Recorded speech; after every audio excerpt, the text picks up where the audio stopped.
सोचिए, जब मैं यहाँ आई, शाम को घर लौटी तो घर से फोन आया कि तेरा ससुर जी को पैरालिसिस हो गया, उसका बीपी हाई हो गया। तो सोचो मेरा क्या गुजर रहा होगा। इतना छोटा सा बच्चा को लेके मैं यहाँ आ रही हूँ, तो मेरा परिवार क्या कह रहा होगा। अगर वो हमें हमारा हक नहीं देंगे तो ये बैरिकेडिंग हम अपने कंधों से उठा के फेंक देंगे, तो आपको इस सतह से उखाड़ के फेंक देंगे हम। बोलने के लिए बहुत वो है कि मैं अभी बता नहीं सकती मेरा साथ क्या क्या हुआ है। मैं अभी डम से आई हूँ, किसी से डर के नहीं आई हूँ, लेकिन तब भी ऐसा होता है कि शादीशुदा औरत को बहुत गालियाँ सुननी पड़ती है। मेरी बेटी कहती थी, माँ आप जा रही हो जो फौजी बन के आना, जब यहाँ से निकलूंगी ना चंचल में आग लगा देंगी। जगह कितनी जेल में तेरे देख लिया है, देखेंगे। बोल भारत माता की। उसकी औकात दिखा देंगे सरकार को। जब हमने कुर्सी में बिठाया तो उसके कुर्सी से हमने भी नीचे उतार के रख देंगे।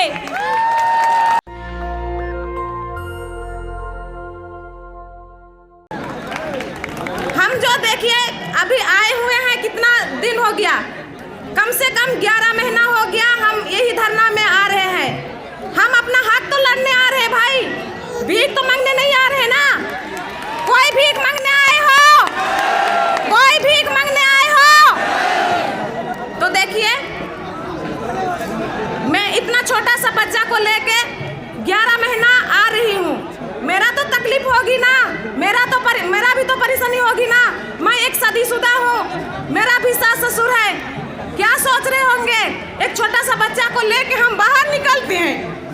सोचिए, जब मैं यहाँ आई, शाम को घर लौटी तो घर से फोन आया कि तेरा ससुर जी को पैरालिसिस हो गया, उसका बीपी हाई हो गया। तो सोचो मेरा क्या गुजर रहा होगा। इतना छोटा सा बच्चा को लेके मैं यहाँ आ रही हूँ, तो मेरा परिवार क्या कह रहा होगा कि घर में इतना तकलीफ हो रहा है, घर में घर की बहू नहीं है। तो मैं अपना पति को लेके यहाँ पे आई हूँ, तो वो पति, मेरे पति को क्या गुजर रहा होगा जो उसका पापा ने जिंदगी और मौत से लड़ रहा है। तो सोचो, जो भी हुआ, जो भी हो गया, जो होना था हो गया, लेकिन हमें आज हमारा वर्दी लेके जाना है। जाना है कि नहीं? जाना है कि नहीं? गुलाबी नारों की नींद उड़ जाए सत्ता में बैठे गद्दारों की। साथियों, इतना लंबा टाइम हो गया हमें। आपने देखा हमारी बहनें कितनी दूर दूर से आई हैं। एक बहन हमारी बच्चे को लेके आई है यहाँ, लेकिन सरकार पर कोई फर्क नहीं पड़ रहा। तो इनको आज दिखाना होगा कि युवा, इस देश का युवा क्या कर सकता है। आप सभी मेरे साथ तैयार हो? संसद घेराव करेंगे हम आज। हम लोगों ने 8 तारीख से ऐलान किया हुआ है। आप सभी तैयार हो? डरोगे तो नहीं? साथियों, इस बार डरना नहीं है, डटना है। डरना नहीं है, डटना है। साथियों, 2 लाइन आपके लिए। दम है कितना दमन में तेरे, देख लिया है, देखेंगे। दम है कितना दमन में तेरे, देख लिया है, देखेंगे। जगह कितनी जेल में तेरे, देख लिया है, देखेंगे। बोल भारत माता की। देखो देखो कौन आया, देखो देखो कौन आया।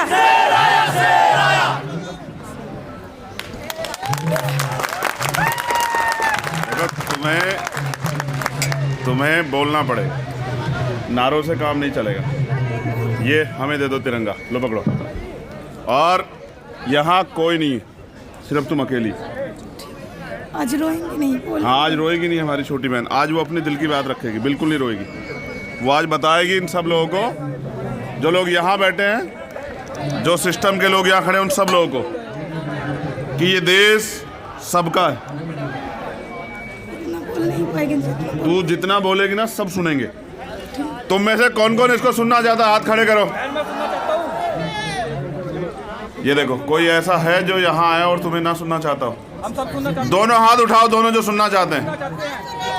देखो, हमसे ज्यादा डिमांड तो तुम्हारी। ठीक है, चलो बोलो, मत घबराओ। भाई आप मीडिया के लोग थोड़ा सा नीचे जो बहनें बैठी उनको देखने की मदद करा दो। कैसे करोगे? देखो थोड़ा सा नीचे को हो जाओ या इधर आ जाओ, नौजवानों को संभाल लेंगे। तुम इधर आ जाओ बहनों से। मेरा नाम हसीना खातून है, हम वेस्ट बंगाल से आई हूँ। हम शादीशुदा हूँ, 3 साल की बच्ची को छोड़कर आए हैं। बच्ची को पता नहीं है कि हम दिल्ली में हैं। जब भी उससे बात करते हैं अपने हस्बैंड के साथ कॉन्फ्रेंस में बात करते हैं, और उससे अगर कोई बोलता है कि तुम्हारी मम्मी दिल्ली गई है तो बोलती नहीं, मेरे पापा का पास गई है कुछ लाने के लिए मेरे लिए।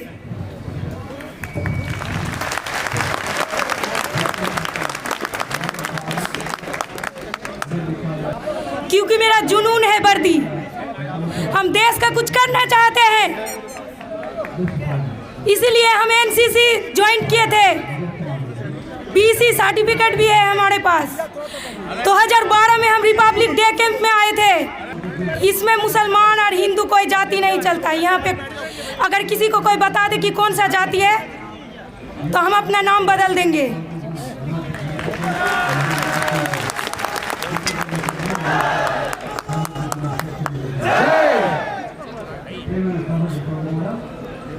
ग्यारह महीने से हम यहीं पे पड़े हुए हैं। जब भी घर से आते हैं तो अपनी बच्ची को छोड़ कर आते हैं। इससे पहले सभी कैंडिडेट को कॉल किए थे तो बोल रहा था कि अपने मतलब के लिए बुला रही हो तुम।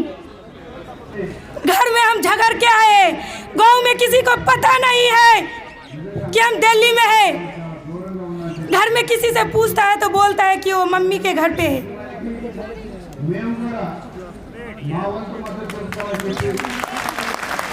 ये हमारी छोटी बहन, इसको बुलवाना जरूरी है क्योंकि इस देश में राजनीतिक लोगों ने माहौल बना दिया कि मुसलमान इस देश में वफादार नहीं। मैं रात इससे मिला था। हमें इन नेताओं से सावधान रहना पड़ेगा। ये हमें बांटते रहेंगे। जिस दिन हम इकट्ठा होकर लड़ेंगे ना तो कोई इस मुल्क को कमजोर नहीं कर सकता है। तो मैं चाहता था कि बोले। और 11 महीने से रोए हैं, आज रोएंगे नहीं, लड़ेंगे। जितना भी बैरिकेड लग जाए उसको तोड़ के फोड़ेंगे। भारत माता की। उससे पहले मैं यहाँ के प्रशासन शासन को ये बता देना चाहता हूँ कि वो गृह मंत्री से बात कर लें और बताएं कि वो एसएससी जीडी की मांगों पे क्या बात रखने वाले हैं। अगर वो हमें हमारा हक नहीं देंगे तो ये बैरिकेडिंग हम अपने कंधों से उठा के फेंक देंगे और फिर हम लड़ेंगे। हमारी लड़ाई यहाँ किसी व्यक्ति से नहीं है, ना ही हमारी लड़ाई वर्दी पहने हुए लोगों से है। ये तो हम में से एक हैं। हमारी लड़ाई है न्याय की, हक और अधिकार की, स्वाभिमान सम्मान की। ये हम लड़ेंगे, इसमें हम पीछे नहीं हटेंगे। इस लड़ाई को लड़ते हम लोग गिर सकते हैं, हमें चोट लग सकती है, लेकिन इस लड़ाई से हम पीछे हट जाए ऐसा तो हो ही नहीं सकता, कभी नहीं हो सकता है। तो 20 मिनट जो बहनें वहाँ बैठी हैं मंच पे जो है उनको छोड़ दो, उनको तुम सुनते ही हैं। जो वहाँ बैठी है और ये दम लेके आई है कि आज कुछ चाहिए, वर्दी चाहिए, वो खड़ी हो जाए। 1-2 बहनों को जरूर सुनेंगे जो वहाँ बैठी है, बहनें जो आंदोलन में हैं। कोई तो वीरांगना दम दिखाए, जो वर्दी चाहती वो आए और अपनी बात रखे। तैयार रहना, असम की बहनें और उड़ीसा और बंगाल की एक बहन तैयार रहना। 2-2 मिनट तुम्हें भी सुनेंगे जरूर। यूपी वाले तो बोल ही गए ना, तो मोर्चा लिया हुआ है। हमारे गांव में कोई भी बहू या कोई भी बेटी रानी के लिए नहीं जाती, फौज के लिए नहीं जाती थी, लेकिन मैंने गई। मेरी सास, मेरे घर वाले मुझे गंदी नज़र से देखती थी, फिर भी मैंने हार नहीं मानी। मैंने रिटेन दिया ईटानगर में, नाहरलगुन, वहाँ मेरे पास किया। उसके बाद मैंने फिजिकल किया, उसके बाद मेडिकल किया। मेडिकल के बाद मुझे घर वाले अच्छी सी बात करती थी। जिस दिन मेरी मेरिट में नाम नहीं हुई उन दिन मुझे इतने गाली दी कि मुझे कहने में शर्म आती है।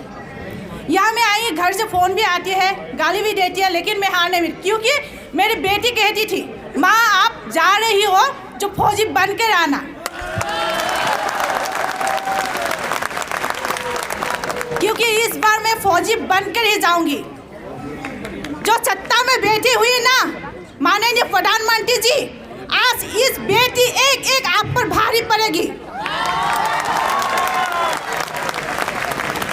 जब यहाँ से निकलूंगी ना, चंचल में आग लगा देंगी। यही बेटियाँ, क्योंकि यही बेटियाँ पीछे हटने वाली नहीं है। मैं तो ठान ली इस बार, आप लोग ठान ली तो फिर आगे बढ़िए और चलिए, ताकि हम भी दिखा देंगे इस बेटियाँ। उसने तो कहा था कि बेटी पढ़ाओ बेटी बचाओ, कहाँ है बेटी पढ़ाई बेटी बताई। इस बार बेटी दिखाएंगे उसकी औकात और उसकी भारी पड़कर। सड़क पे कब तक बैठेंगे? और गूंगी बहरी सरकार, तुम्हें चोखा दिखाई नहीं देता? धूल पड़ी गई है आंखों में। जो स्टूडेंट की दुख दर्द नहीं देखता। पिछले 11 महीने से दिल्ली की सड़क पे भटक रही हूँ। ना रहने की व्यवस्था है, ना खाने की व्यवस्था है। और हमारे साथ जो भाई है उनको तो ज़्यादा प्रॉब्लम है लड़कियों से। लड़कियों को तो मदद मिल जाता है, लेकिन हमारा जो भाई है उनको मदद नहीं मिलता। तो ये सरकार जुमलेबाज सरकार है। जब इलेक्शन आती है हमें वोट डालो, हम नौकरी देंगे, 2 करोड़ रोजगार देंगे, लेकिन जब बारी आती है खत्म हो जाती है सब। जब इलेक्शन खत्म हो जाती है तब उनकी प्रोजेक्ट भी खत्म हो जाती है, क्योंकि उनके कुर्सी मिल जाती है ना, इसलिए सब कुछ भूल जाती है। यहाँ पे जो भी है सब भी गरीब फैमिली से, कोई भी अच्छी फैमिली से नहीं है। सबकी फैमिली में प्रॉब्लम होती है।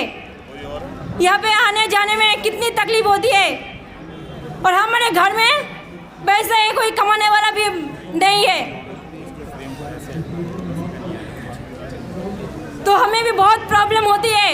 लोगों की ताने सुनना पड़ती है, लोगों की बातें सुनना पड़ती है, बहुत कुछ सहना पड़ता है। लेकिन ये सरकार, इनको कुछ सुनाई नहीं देता, ना दिखाई देता है। जुमलेबाज सरकार है।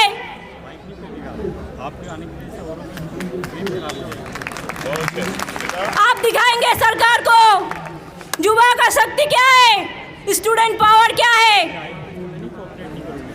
उनको हिला कर रख देंगे। कोई पीछे मत हटना,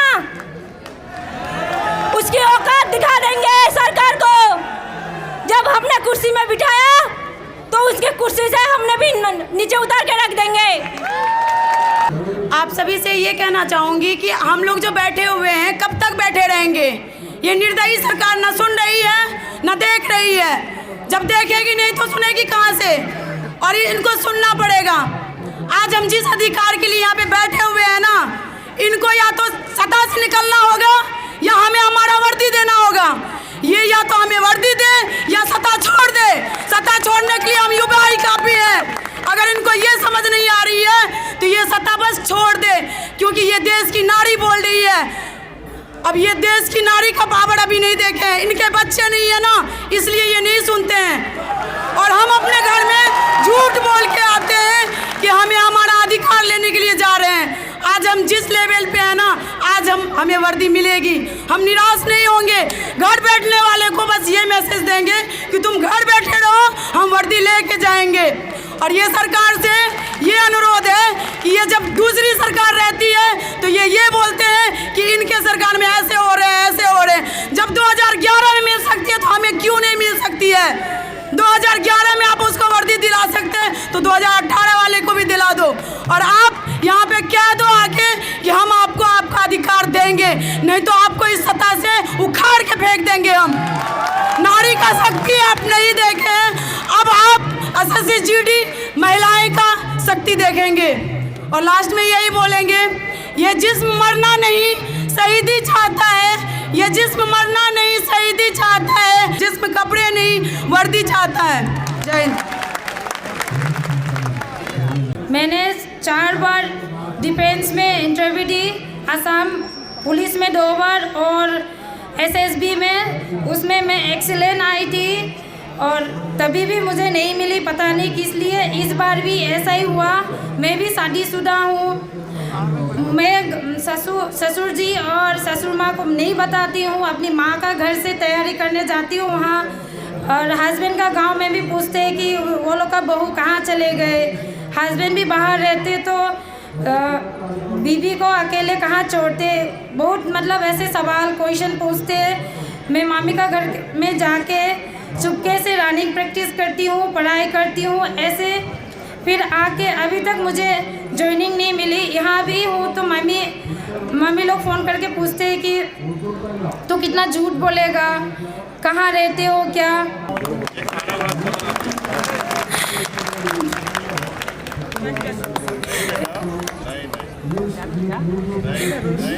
बोलने के लिए बहुत वो है कि मैं अभी बता नहीं सकती हूँ मेरे साथ क्या क्या हुआ है।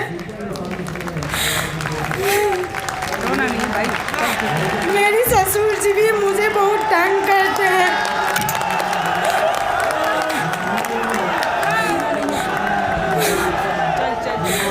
मुझे बहुत गालियाँ देती हैं, तू ये है कलेक्शन है।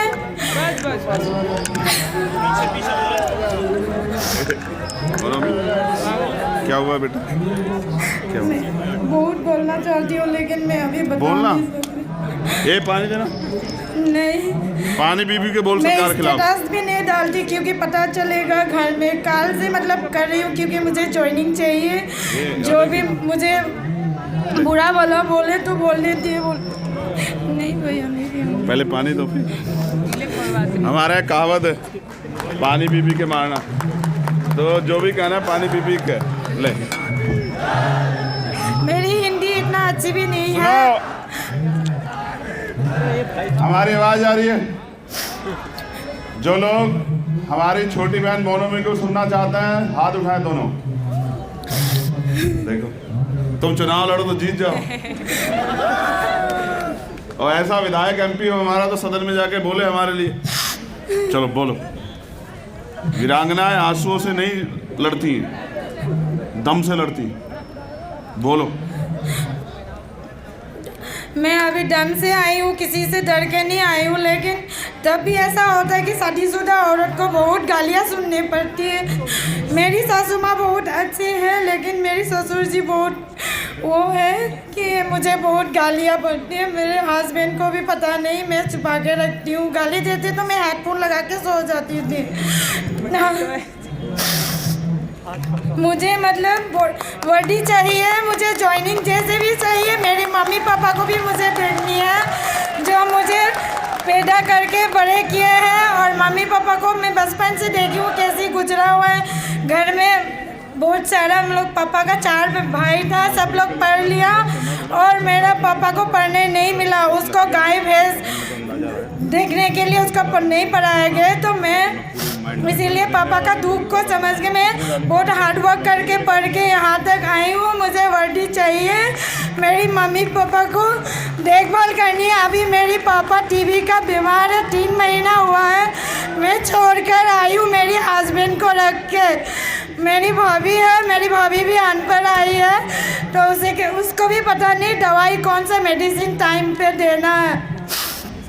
मुझे जीत के जाना है इस बार। दोस्तों मेरा साथ दो, सब इस बार जीत के जाएंगे, वर्दी लेके ही जाएंगे। सबका सपना पूरी करना है। करम कैसे जाएंगे, वर्दी लेकर जाएंगे, करम कैसे जाएंगे, वर्दी लेकर जाएंगे, करम कैसे जाएंगे। नेशनल दस्तक की आपसे गुजारिश है कि अगर इसको बचाना चाहते हैं तो नेशनल दस्तक को सब्सक्राइब करने के लिए रेड कलर के सब्सक्राइब बटन को दबाएं, फिर बेल आइकन की घंटी दबाएं। नेशनल दस्तक को बचाने के लिए बहुत जरूरी है कि हर खबर को शेयर करें, लाइक करें, कमेंट जरूर करें।